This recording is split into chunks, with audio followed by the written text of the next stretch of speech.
إن الله وملائكته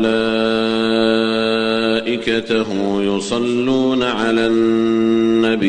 اسی سے اللہ تعالیٰ فزادہم اللہ مرضاً کو یہیں سے بیان کرنا چاہتے ہیں. وَلَهُمْ عَذَابٌ أَلِيمٌ بِمَا كَانُوا يَكْذِبُونَ، اور ان کے جھوٹ کی وجہ سے ان کے لیے دردناک عذاب ہے. پچھلی آیت میں کفار کے لیے جو عذاب آیا تھا اس میں آیا تھا وَلَهُمْ عَذَابٌ عَظِيمٌ، ان کے لیے بڑا عذاب ہے. لیکن اللہ تعالیٰ یہاں فرما رہے ہیں وَلَهُمْ عَذَابٌ أَلِيمٌ، دردناک عذاب ہے. کیوں؟ اس لیے کہ ایک تو یہ کافر تو تھے ہی، کفر کا عذاب تو ان کو ملنا ہی ملنا تھا. اللہ فرماتے ہیں اس کے علاوہ کچھ اور بھی ہے، جھوٹے، مکار، حاسدین، اس کا عذاب بھی ان کو ملے گا، یعنی ان کے لیے دوہرا عذاب ہے.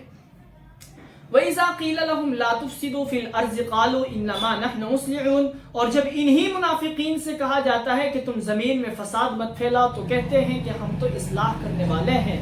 الا انہم هم المفسدون ولکن لا یشعرون، خبردار یہی لوگ ہیں جو فساد پھیلانے والے ہیں لیکن انہیں اس کا اندازہ نہیں ہے.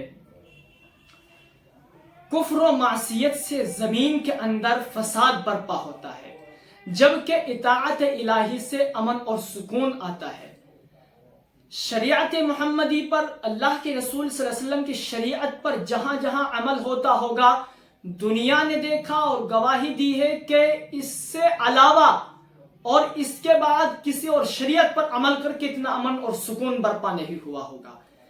مدینے کے منافقین کا تو یہی حال تھا کہ جب کوئی مکاری کرتے تھے تو کہتے تھے کہ ہم تو اصلاح کرنے والے ہیں، منکرات پھیلاتے ہیں اور امر بالمعروف کا اظہار کرتے ہیں. یہ لوگ اسی طرح اب بھی اسی طرح سے چلا رہا ہے، یعنی شراب کی بوتل پر شربت کا لیبل لگاتے ہیں. اللہ تعالیٰ فرماتے ہیں الا انہم هم المفسدون ولکن لا یشعرون، خبردار، بڑی تاکید کے ساتھ اللہ نے فرمایا ہے کہ یہی لوگ فساد پھیلانے والے ہیں لیکن انہیں اس کا شعور نہیں ہے. کچھ چیزیں ایسی ہوتی ہیں جو بظاہر دکھنے میں گندی محسوس ہوتی، بری لگتی، جیسے قتل، غارت گیری، چوری، رہزنی، ڈاکہ زنی. ان سے ایک شریف آدمی بھی اپنے آپ کو بچانے کی کوشش کرتا ہے. لیکن کچھ چیزیں ایسی ہوتی ہیں جو باطنی طور پر اخلاق کو ختم کر دیتی ہے، اور جب انسان کے اخلاقی گراوٹ ختم ہو جاتی ہے تو طرح طرح کی بد تہذیبی، بدتمیزیاں انسان کے اندر پیدا ہو جاتی ہے. سب سے پہلے رسول کریم صلی اللہ علیہ وسلم نے جو زور دیا ہے وہ انسان کو صحیح انسان بنانے پر توجہ دی ہے. یعنی انسان کو اگر صحیح انسان بنا دی جائے تو کسی عملے کی ضرورت نہیں پڑے گی، کسی قانون کی ضرورت نہیں پڑے گی. آدمی خود بخود اس کو اپنے آپ بھی پھیلائے گا اور دنیا کے جس حصے میں بھی جائے گا، جہاں بھی عمل کرے گا دوسروں کو ترغیب دے گا، امن اور شانتی رہے گی، ایک سکون برقرار رہے گا. آگے فرماتے ہیں وَإِذَا قِيلَ لَهُمْ آمِنُوا كَمَا آمَنَ النَّاسُ قَالُوا أَنُؤْمِنُ كَمَا آمَنَ السُّفَهَاءُ، اور جب ان سے کہا جاتا ہے کہ تم ایمان لے آؤ جیسے یہ لوگ دوسرے لوگ ایمان لے آئے ہیں. الا انہم هم السفہاء ولکن لا آمنوا كما قالوا انؤمن كما آمن السفہاء، تو یہ لوگ کہتے ہیں کیا ہم بھی بے وقوف لوگوں کی طرح ایمان لائے. اللہ تعالیٰ فرماتے ہیں الا انہم هم السفہاء ولکن لا يعلمون، خبردار یہی لوگ بے وقوف ہیں لیکن انہیں اس کا علم نہیں ہے. یہاں ان کو ایمان لانے کے بارے میں کہ کما آمن الناس، جیسا کہ دوسرے لوگ ایمان لائے ہیں. بہت سے مفسرین نے اس کی تفسیر کی ہے کہ حضرت عبداللہ ابن سلام رضی اللہ تعالی عنہ جو ایک یہودی بڑے عالم تھے، اللہ کے رسول صلی اللہ علیہ وسلم کی بابت پیشین گوئیاں معلوم تھی اور طلب حق ان پر بہت غالب تھا.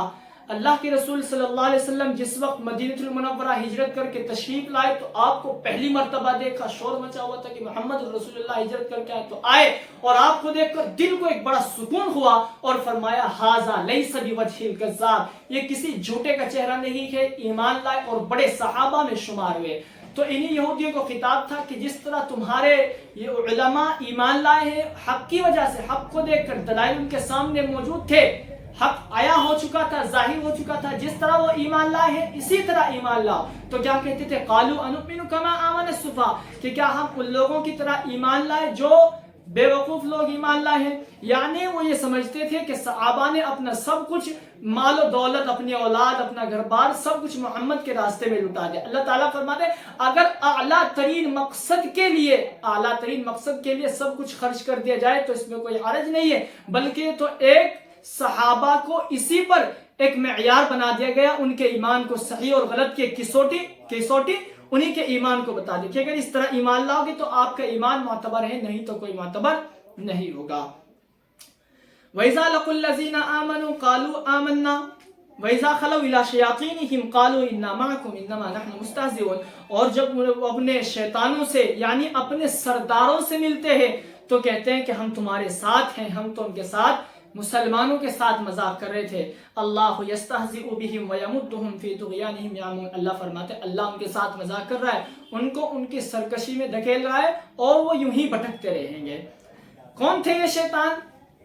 یہ ان کے سردار تھے جن کے کہنے پر یہ مسلمانوں سے غداریاں کر رہے تھے، مسلمانوں کو اندر سے کھوکھلا کر رہے تھے، مسلمانوں کو برا بھلا کہہ رہے تھے، آستین کا سانپ بنے ہوئے تھے۔